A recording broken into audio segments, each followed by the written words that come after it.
नमस्कार दोस्तों, स्वागत है आपका समाधान पोर्टल में। आज के इस वीडियो में हम देखेंगे कि आप द्वितीय अपील कैसे कर सकते हैं, द्वितीय अपील क्यों करना पड़ता है। तो चलिए आज के इस वीडियो में हम डिटेल्स में देखेंगे द्वितीय अपील के विषय में कि हम इसे कैसे कर सकते हैं, क्यों करना होता है। दोस्तों, जब आप आरटीआई करते हैं और आरटीआई करने के 30 दिनों के अंदर जब आपको जवाब नहीं आता है या फिर यदि जो जवाब आता है वह जवाब संतोषजनक नहीं है या फिर आपको लगता है कि वह जवाब गलत है, जवाब ये नहीं होना चाहिए, जो हम मांग रहे हैं वो चीज हमें नहीं मिला है, तो आपको फिर से प्रथम अपील करना होता है। जब आप प्रथम अपील करते हैं तो इसके बाद फिर वो जवाब देते हैं। यदि उसने जवाब गलत दिया है तो जवाब सुधार के देते हैं। उनके बाद भी यदि जवाब नहीं आया या फिर वह जवाब देते हैं तो वह भी गलत जवाब है, तो इसके बाद द्वितीय अपील किया जाता है। तो जब भी आप द्वितीय अपील करते हैं तो इसके लिए कुछ डॉक्यूमेंट्स की आवश्यकता होती है। उन सभी डॉक्यूमेंट्स के विषय में हम जानेंगे, क्योंकि द्वितीय अपील करने के लिए आपको सभी ठोस डॉक्यूमेंट आपके पास होना चाहिए। जो आपने इससे पहले प्रथम आरटीआई में क्या क्या डॉक्यूमेंट लगाया था, उसके बाद प्रथम अपील में आपने क्या क्या डॉक्यूमेंट लगाया था, आपने सभी चीज़ों को सही से दिया या नहीं, ये सभी चीज़ों को पेश करना होता है। यह ऑनलाइन ऑफलाइन दोनों तरीके से होता है। यदि आपने आरटीआई ऑनलाइन के माध्यम से किया है तो आप प्रथम अपील के बाद द्वितीय अपील भी ऑनलाइन के माध्यम से ही कर पाएंगे। लेकिन यदि आपने आरटीआई ही ऑफलाइन के माध्यम से किया है तो आपको प्रथम अपील उसके बाद द्वितीय अपील भी ऑफलाइन के माध्यम से ही करनी होती है। तो आज की इस वीडियो में हम देखेंगे कि ऑफलाइन के माध्यम से द्वितीय अपील आप कैसे कर सकते हैं। पहले तो आपके पास यह आरटीआई का दस्तावेज होना चाहिए जो कि आपने आरटीआई किया है, प्रथम आरटीआई। इसके बाद आपको इसके साथ संलग्न करना होता है पोस्टल ऑर्डर। ये 10 रुपये का है। यह पोस्टल ऑर्डर जो है कि इस पे अटैच करना होता है।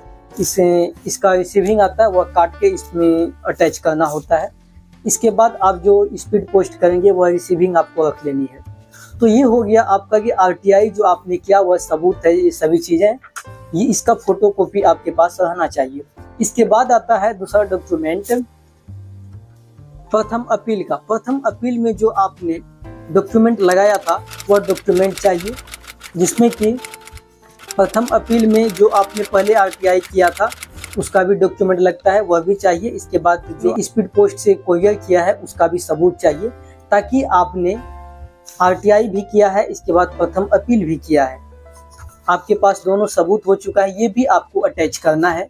इसके बाद आता है तीसरा डॉक्यूमेंट आपको तैयार करना है द्वितीय अपील का। द्वितीय अपील वाले डॉक्यूमेंट में सभी चीज़ें लिखनी होती है कि आपने आरटीआई किया, इसके बाद प्रथम आरटीआई भी किया, आपको जो जवाब मिला वह जवाब से आप संतुष्ट नहीं हैं या फिर वह जवाब गलत है, या फिर आप कहें कि आपको जवाब ही नहीं मिला, कोई भी कारण है, कोई भी रीजन है, तो आप द्वितीय अपील कर सकते हैं।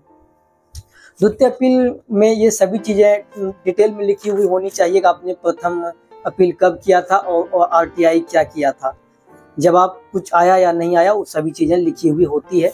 इसके बाद आपने जो प्रथम आरटीआई किया था उसके बाद जो अपील किया था वो सभी का फोटो कॉपी इसमें संलग्न होनी चाहिए, जिसमें कि आपने जो भेजा था कोरियर का स्पीड पोस्ट का वो नंबर होनी चाहिए, उसका फोटो कॉपी। इसके बाद जो आपने पोस्टल ऑर्डर दिया था उसका भी फोटो कॉपी होनी चाहिए, सभी चीज़ें।